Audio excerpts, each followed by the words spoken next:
15 अगस्त 1947 को मिली स्वतंत्रता के पश्चात भारत ने प्रत्येक क्षेत्र में अभूतपूर्व उपलब्धियां अर्जित की। इसी तरह से आर्थिक क्षेत्र में भी कई कीर्तिमान स्थापित किए हुए हैं। आप सबको स्पष्ट ही है कि किसी भी देश का बेहतर तरीके से प्रबंधन और साथ ही साथ संचालन करने के लिए वहां की अर्थव्यवस्था का मजबूत होना अत्यंत आवश्यक होता है। एक कमजोर या लचीली अर्थव्यवस्था के साथ विकास या फिर विकसित अर्थव्यवस्था या फिर विकास के पथ पर बढ़ना अपने आप में काफी कठिन हो जाता है। और इन्हीं सबको ध्यान में रखते हुए भारत आर्थिक क्षेत्र में लगातार कई उपलब्धियों को अर्जित करता चल रहा है। अभी हाल ही में आपने पढ़ा होगा कि आईएमएफ के द्वारा अप्रैल के अंतिम सप्ताह में एक रिपोर्ट प्रकाशित की गई जिसे हम वर्ल्ड इकोनॉमिक जो है आउटलुक के नाम से जानते हैं। और इस वर्ल्ड इकोनॉमिक आउटलुक के अनुसार आईएमएफ का ये कहना है कि वर्तमान समय में भारत दुनिया की चौथी सबसे बड़ी अर्थव्यवस्था वाला देश बन चुका है। और इसने जो पहले से चौथी बड़ी अर्थव्यवस्था वाला देश जापान था उसको अब पीछे छोड़ दिया है। मतलब कि जापान अब पांचवी बड़ी अर्थव्यवस्था वाला देश होगा और उसे पछाड़ते हुए भारत ने चौथी जो पोजीशन है या जो चौथा स्थान है उसे प्राप्त कर लिया है। तो आज हम इसी सेगमेंट में इसी रिपोर्ट के संदर्भ में बातचीत करने का प्रयास करेंगे कि जो आईएमएफ के द्वारा ये जो रिपोर्ट जारी की गई जिसे हम वर्ल्ड इकोनॉमिक आउटलुक के नाम से जानते हैं इसमें एक्चुअली कहा क्या गया है। तो आईएमएफ ने हाल ही में जो अपनी रिपोर्ट जारी की जिसको हम लोग क्या कहते हैं, हम कहते हैं वर्ल्ड इकोनॉमिक जो है आउटलुक। और वर्ल्ड इकोनॉमिक आउटलुक की रिपोर्ट के अनुसार अगर हम देखें तो इसमें ये बताया गया कि जो दुनिया में 10 जो बड़ी अर्थव्यवस्था वाले देश हैं ये 10 बड़ी अर्थव्यवस्था वाले देश कौन कौन से हैं। तो इस रिपोर्ट के अनुसार ऐसा कहा गया कि जो पहले नंबर पर सबसे बड़ा देश है ना इकोनॉमी के क्षेत्र में वो देश कौन सा माना जाता है। तो फर्स्ट प्लेस पर यूनाइटेड स्टेट ऑफ अमेरिका को रखा है। दूसरे नंबर पर अगर हम देखें तो जो आप यहाँ पर चाइना को देख पा रहे हैं चाइना को इस लिस्ट में सेकंड यानी कि दूसरे स्थान पर रखा गया है। जबकि अगर हम जर्मनी की बात करें, जर्मनी कहाँ पर पड़ता है तो आप सबको पता ही है कि यूरोप महाद्वीप के अंतर्गत कई सारे देश आते हैं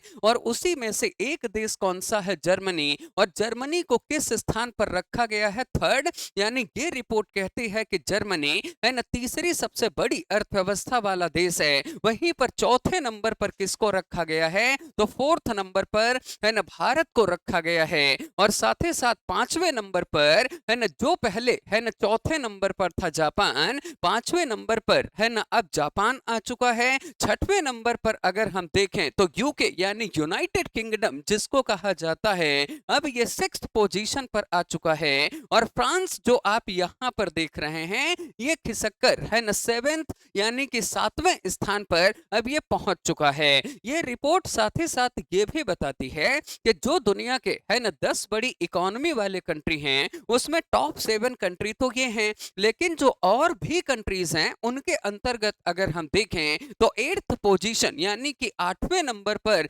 कौन सी कंट्री आ जाती है, इटली। आप यहाँ पर मैप पर येलो कलर से देख पा रहे होंगे कि मैंने मार्क कर दिया है इटली को, ये आठवीं सबसे बड़ी अर्थव्यवस्था वाला देश है। नाइन्थ नंबर पर ये जो आपको कनाडा यहाँ पर दिख रहा है ये इस समय पर नौवीं सबसे बड़ी अर्थव्यवस्था वाला देश बना हुआ है। और साथ ही साथ अगर हम देखें तो 10वें नंबर की जो सबसे बड़ी अर्थव्यवस्था वाला देश बनकर उभरा है ना वो देश कौन सा है, वो ब्राजील है जो आपको दक्षिण अमेरिका महाद्वीप में ये देखने को मिलता है। यानी कि आर्थिक क्षेत्र में हमने ये पाया कि भारत जो है वो तेजी के साथ विकास के पथ पर बढ़ रहा है ना। और वर्तमान समय में धीरे धीरे ये अपनी अर्थव्यवस्था की रैंकिंग को लगातार सुधारता जा रहा है ना। आज से कुछ वर्ष पहले आप सबने पढ़ा होगा कि भारत हमारा पहले 7वें नंबर तक था है ना, फिर खिसक कर 6वें नंबर पर आया है ना, फिर खिसक कर 5वें पर था।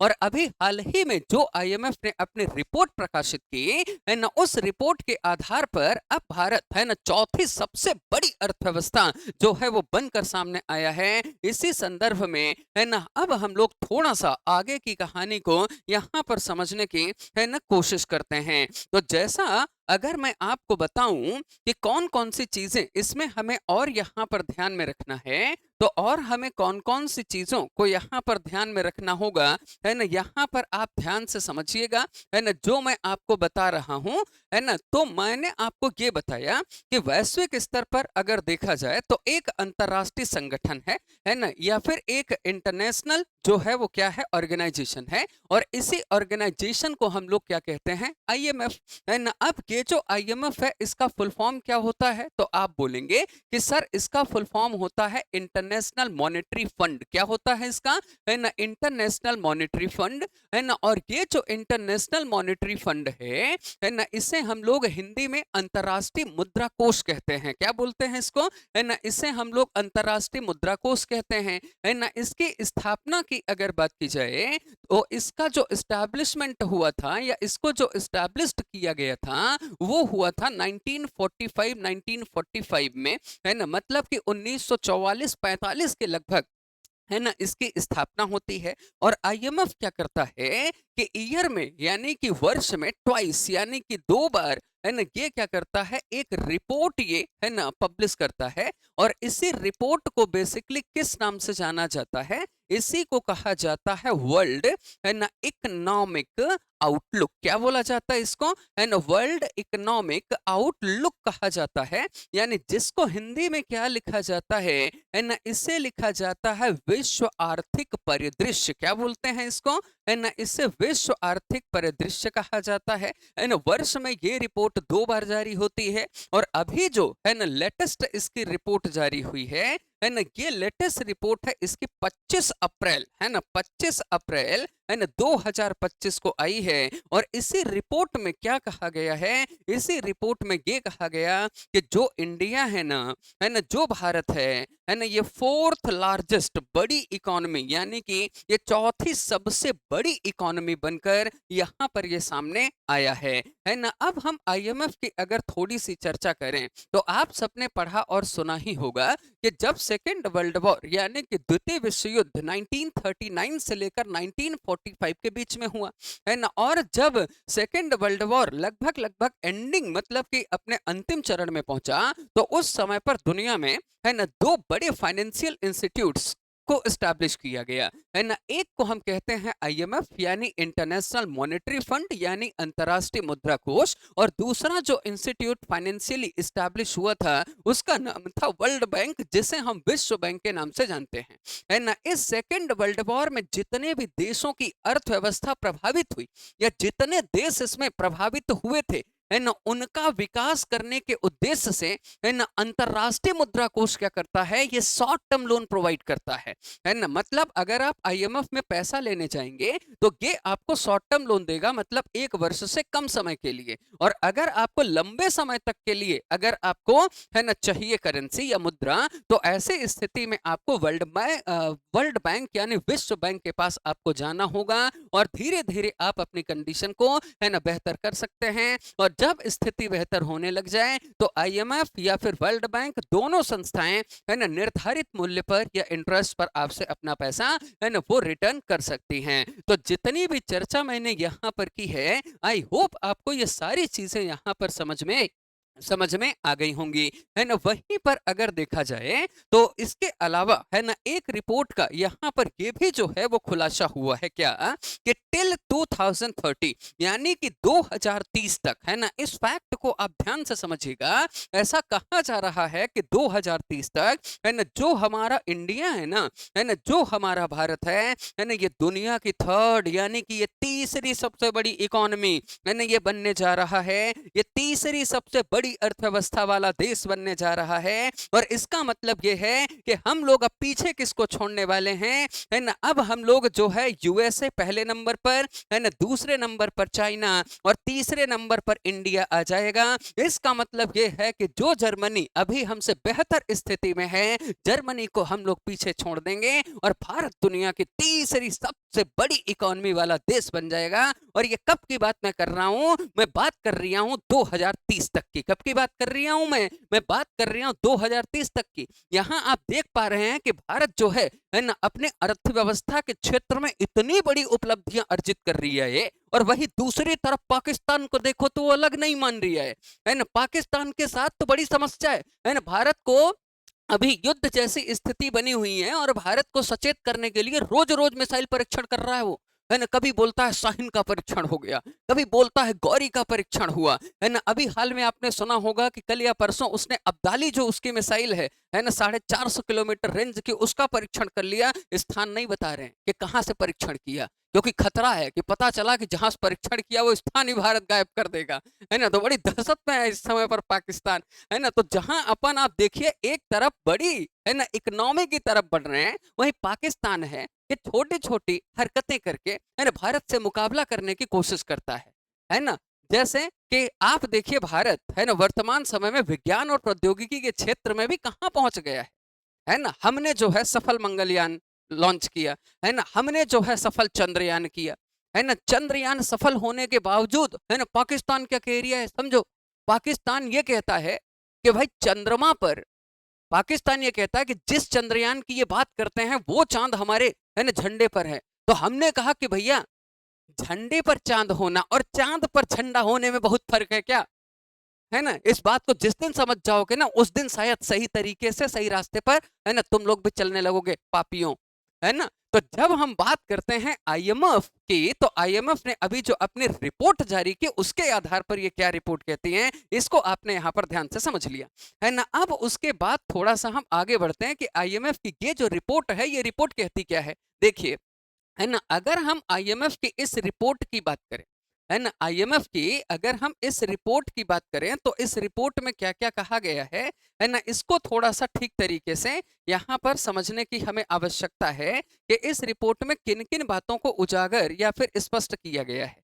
तो देखिए उनकी जो रिपोर्ट आई है ना, आईएमएफ की, कौन सी रिपोर्ट है ये, वर्ल्ड इकोनॉमिक आउटलुक। वर्ष में कितनी बार प्रकाशित होती है, आप बोलेंगे सर 2 बार, है ना। सीधे सीधे क्वेश्चन आपसे पूछा जा सकता है कि वर्ल्ड इकोनॉमिक आउटलुक रिपोर्ट ये कौन सी संस्था जारी करती है, तो आंसर होगा आईएमएफ, है ना, मतलब कि अंतरराष्ट्रीय मुद्रा कोष। अब देखिए इस रिपोर्ट में क्या कहा गया है, इसको ध्यान से समझिएगा, है ना। इसमें यह बोला गया कि अगर हम कंट्री रैंक की बात करें, देखो रैंकिंग को एक तरफ मेंशन किया गया है, देशों के नाम एक तरफ लिखे गए हैं, है ना। फिर उसके बाद जीडीपी मतलब कितना उत्पादन हुआ है उसको एक तरफ रखा गया है ना। रियल जीडीपी परसेंट चेंज को एक तरफ रखा गया और जीडीपी पर कैपिटा, है ना, करंट प्राइसेस पर यूएस डॉलर में इसको एक तरफ रखा गया है ना। आईएमएफ ने जो अपनी रिपोर्ट जारी की है ना, उसमें बेसिकली ये कहा गया है कि भारत मौजूदा स्थिति में जीडीपी के आधार पर दुनिया की ये चौथी सबसे बड़ी अर्थव्यवस्था वाला देश बन गया है ना। अब आपके मन में सवाल उठ रहा होगा कि सर अब ये जीडीपी कहां से आ गया, तो जीडीपी का मतलब क्या है, उसका मीनिंग क्या है। अब तनिक यहां पर थोड़ा सा आप ना, है ना, समझने का प्रयास करिएगा, जो मैं जीडीपी के संदर्भ में, है ना, या जीडीपी के कॉन्टेक्स्ट में आपको मैं बताने वाला हूं, है ना। मैं आपको क्या बताने वाला हूं यहां पर थोड़ा सा आप ध्यान दीजिएगा, है ना, कि मैं आपसे क्या कहने वाला हूं, इसको आप यहां पर, है ना, थोड़ा सा समझने की आप कोशिश करिएगा कि मैं, है ना, किस तरह से आपको समझाने की, है ना, जो है तो वो कोशिश कर रहा हूं। देखिए जीडीपी का मतलब होता है कि किसी भी देश में, क्या बोला मैंने, कि किसी भी देश में, किसी भी देश में उसकी पूरी जितनी भी ज्योग्राफिकल बाउंड्री है, जैसे भारत की जो भी हमारी क्या है एक भौगोलिक सीमा है ना। भौगोलिक सीमा का मतलब आप जानते हैं कि भारत, है ना, कुछ अपनी लैंड बाउंड्री यानी कि स्थलीय सीमा भी साझा करता है, तकरीबन 15,200 किलोमीटर की, है ना। बांग्लादेश के साथ 4,096 किलोमीटर की सीमा, है ना। चीन के साथ लगभग 3,488 किलोमीटर की बाउंड्री शेयर करता है। पाकिस्तान के साथ लगभग 3,323 किलोमीटर की बाउंड्री शेयर करता है ना। नेपाल के साथ लगभग 1751 किलोमीटर की बाउंड्री शेयर करता है भारत, है ना। दूसरी तरफ अगर आप देखिए म्यांमार के साथ 1643 किलोमीटर अप्रॉक्स बाउंड्री शेयर करता है ना। भूटान के साथ 699 किलोमीटर शेयर करता है और अफगानिस्तान के साथ लगभग 106 किलोमीटर की सीमा शेयर करता है। इसका मतलब यह है कि लगभग 15,200 किलोमीटर हमारी स्थलीय सीमा है ना, और 7516 मतलब 7,516 ये हमारी तटीय सीमा है, मतलब कि जहां पर हमारे समुद्र है, कोस्टल वाली एरिया। और ये जो हमारी भौगोलिक सीमा है, इस सीमा के अंदर, है ना, जितनी भी वस्तुओं और सेवाओं का उत्पादन होगा, है ना, उसी को हम लोग क्या कहते हैं, जीडीपी। क्या बोलते हैं उसको, उसी को जीडीपी, ग्रॉस डोमेस्टिक प्रोडक्ट कहा जाता है ना, सकल घरेलू उत्पाद, मतलब कि हमारे घर में जितना टोटल प्रोडक्शन हुआ है ना भारत में, उसी को हम लोग क्या कहते हैं, जीडीपी। और इसी के बेसिस पर आप देख पा रहे हैं कि आईएमएफ ने ये रिपोर्ट प्रकाशित की कि इसके आधार पर यूनाइटेड स्टेट ऑफ अमेरिका ये पहले नंबर पर है, और इनकी जीडीपी कितनी है, देखिए आप, 30.34 ट्रिलियन की जीडीपी है ना। अब ट्रिलियन अगर आपको नहीं पता हो तो मैं आपको बता दूं कि 10 की पावर आप 12 लगा लो, है ना, ये 1 ट्रिलियन की वैल्यू है। या फिर आप ये भी कह सकते हो कि एक के बाद, है ना, एक के बाद आप 12 जीरो लगा लो, 3 4 5 6 7 8 9 10 11 12, है ना, मतलब एक के बाद 12 जीरो लगा लो आप, तब जाकर 1 ट्रिलियन होता है। और 30.34 ट्रिलियन, है ना, जो यूएस डॉलर, है ना, इतनी जीडीपी है किसकी, है ना, यूएसए की। दूसरी तरफ अगर आप देखिए तो चाइना की जीडीपी कितनी है ना, 19.53 ट्रिलियन, है ना। जर्मनी की जीडीपी कितनी है, 4.92 ट्रिलियन। और इंडिया की जीडीपी आप देखिए कि भारत की जीडीपी अब जापान की जीडीपी से ज्यादा हो गई है ना। पहले जापान की जीडीपी ज्यादा हुआ करती थी तो वो चौथी बड़ी अर्थव्यवस्था वाला देश था, और भारत हमारा 5वें नंबर पर आता था। लेकिन अब भारत ने, देखिए कि भारत की जीडीपी कितनी है, इसको आप ध्यान रखिएगा, ये आपसे डायरेक्टली क्वेश्चन पूछा जा सकता है कि भारत की वर्तमान जीडीपी, है ना, जो है वो कितनी है, तो आपका जवाब होगा 4.39 ट्रिलियन यूएस डॉलर, है ना। मतलब भारत की एक, हमारी जो भौगोलिक सीमा है उसके अंतर्गत 4.39, है ना, यूएस डॉलर, है ना, ट्रिलियन में, है ना, उत्पादन या प्रोडक्शन होता है, जो दर्शाता है कि भारत तेजी के साथ कितना आर्थिक गतिविधियों में बढ़ रहा है। आप सोचिए वो भारत है कि दुनिया के एक, बाकी देश अगर आप देखिए तो बहुत लेट आजाद हुए, या तो बहुत पहले आजाद हो गए, है ना। दूसरा आप देखें उनके पास जनसंख्या क्या है, सीमित है। अब जैसे मैं जर्मनी की बात करूं तो जर्मनी आप देखिए कि भारत से थोड़ा सा ऊपर है। भारत की जीडीपी कितनी है, 4.39 ट्रिलियन, है ना, उनकी जीडीपी कितनी है, 4.92 ट्रिलियन, है ना। जबकि जर्मनी की पूरी आबादी पता है आपको, मध्य प्रदेश के बराबर है ना। भारत का एक राज्य मध्य प्रदेश पूरे जर्मनी के बराबर है, और उसके बावजूद सोचिए कि इतने बड़े, है ना, जनसंख्या और इतनी समस्याओं के बावजूद भी भारत आर्थिक रूप से कितना तेजी से ग्रोथ कर रहा है, इंटरेस्टिंग, है ना। तो भारत की जो जीडीपी है वो इतनी है, जापान की लगभग इतनी है। तो आप भारत का ये जो डाटा है इसको याद रखिएगा, है ना। अब रियल जीडीपी परसेंट चेंजेस, है ना, देखिए रियल जीडीपी का मतलब क्या होता है, तो जीडीपी जो होती है ना वो दो टाइप की होती है। जीडीपी की अगर मैं बात करूं तो ये जो जीडीपी यहां पर मैं लिख रहा हूं ना, ये दो टाइप की जीडीपी होती है ना। एक जीडीपी को हम लोग क्या कहते हैं, रियल जीडीपी, और एक जीडीपी को कहा जाता है नॉमिनल जीडीपी। क्या बोला जाता है इसको,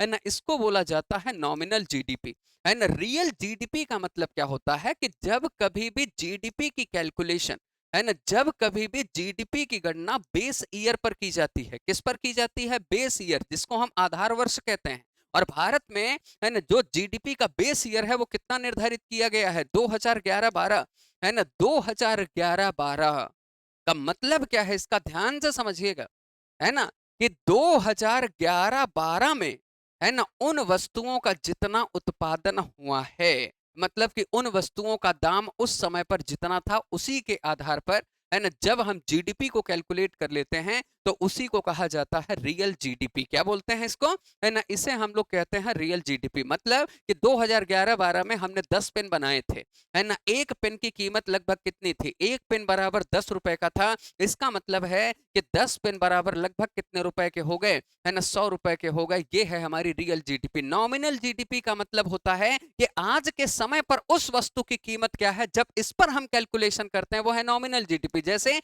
आज के समय पर एक पेन बराबर कितने का हो चुका है, 15 रुपए का, है ना। तो ऐसे में 10 पेन बराबर अब कितना हो जाएगा, है ना, अब हो जाएगा 150 रुपए। तो हम यहाँ पर जीडीपी को दो तरह से काउंट करते हैं। रियल जीडीपी में 2011-12 के समय पर वस्तुओं का दाम कितना था उसके आधार पर, और नॉमिनल जीडीपी में करंट के समय, आज के समय पर उन वस्तुओं का दाम कितना है ना, इसके आधार पर हम लोग क्या करते हैं, कैलकुलेट करते हैं। तो रियल जीडीपी परसेंट, इसका मतलब ये है कि 2011-12 की तुलना में, है ना, 1.10% कि जो भारत की जीडीपी है उसमें वृद्धि हमें देखने को, है ना, मिल रही है। और अगला अगर आप देखिए तो अगला जो आपको यहां पर देखने को मिलेगा, है ना, ये क्या लिखा हुआ था, अब इसको थोड़ा सा समझिए। है ना, यहाँ पर लिखा हुआ था जीडीपी पर कैपिटा, है ना, करंट प्राइसेस पर। है ना, जीडीपी मतलब आप समझ गए कि किसी भी देश की भौगोलिक सीमा के अंदर जितना भी उत्पादन हो रहा है एक वर्ष के अंदर, उसी को हम लोग क्या कहते हैं, जीडीपी कहते हैं। और हमारे यहाँ पर जो फाइनेंशियल ईयर है, जैसे हम, है ना, जैसे जो अंग्रेज हैं उनका वर्ष कब से शुरू माना जाता है, 1 जनवरी से, है ना, 31 दिसंबर। उसी तरीके से हिंदुओं का वर्ष कब से माना जाता है, चैत्र माह से। उसी तरह से, है ना, जब हम अर्थव्यवस्था की बात करते हैं तो अर्थव्यवस्था का वर्ष शुरू होता है 1 अप्रैल से, है ना, कब तक, 31 मार्च। तो 1 अप्रैल से 31 मार्च के अंदर किसी भी देश की सीमा के भीतर जितना भी वस्तुओं का कुल उत्पादन हुआ, उसी को हम लोग क्या कहते हैं, उसी को हम कहते हैं जीडीपी। है ना, अब जीडीपी पर कैपिटा इसका क्या मतलब होता है, इसका मतलब यह है कि देखिए मैं एक से समझा देता हूं, भारत का, है ना, अगर हम भारत का देखें कि पर कैपिटा रेशियो क्या कह रहा है, तो भारत का पर कैपिटा रेशियो ये कह रहा है कि भारत में ना, है ना, 4.19 थाउजेंड जो है ना, यूएस डॉलर का पर व्यक्ति के लिए उत्पादन किया जाता है। मतलब कि एक फाइनेंशियल ईयर में, है ना, 4.19 थाउजेंड, है ना, यूएस डॉलर का, है ना, प्रोडक्शन एक व्यक्ति के लिए किया जाता है। जिससे कि ये साबित हो रहा है कि भारत की अर्थव्यवस्था, भारत की इकोनॉमी, है ना, तेजी के साथ वैश्विक पटल पर आगे की तरफ बढ़ रही है ना। हम जल्द ही उम्मीद करें कि भारत हमारा इसी तरह तरक्की करते रहे, नए नए कीर्तिमान हर क्षेत्र में स्थापित करते रहे। मैं उम्मीद करता हूं आपको, है ना, ये जो सेशन है ये निश्चित रूप से आपको समझ में आया होगा। तो बस आप बने और जुड़े रहिएगा उड़ान एकेडमी के इस ऑनलाइन प्लेटफॉर्म के साथ, और सीखते रहिए इसी तरीके से, है ना, करंट यानी कि हमारे आसपास जो भी महत्वपूर्ण मुद्दे चल रहे हैं उनके विषय में। तो मुस्कुराते रहिए, पढ़ते रहिए और अपने डाउट्स आप पूछते रहिए। Thank you very much and have a great day. Thank you.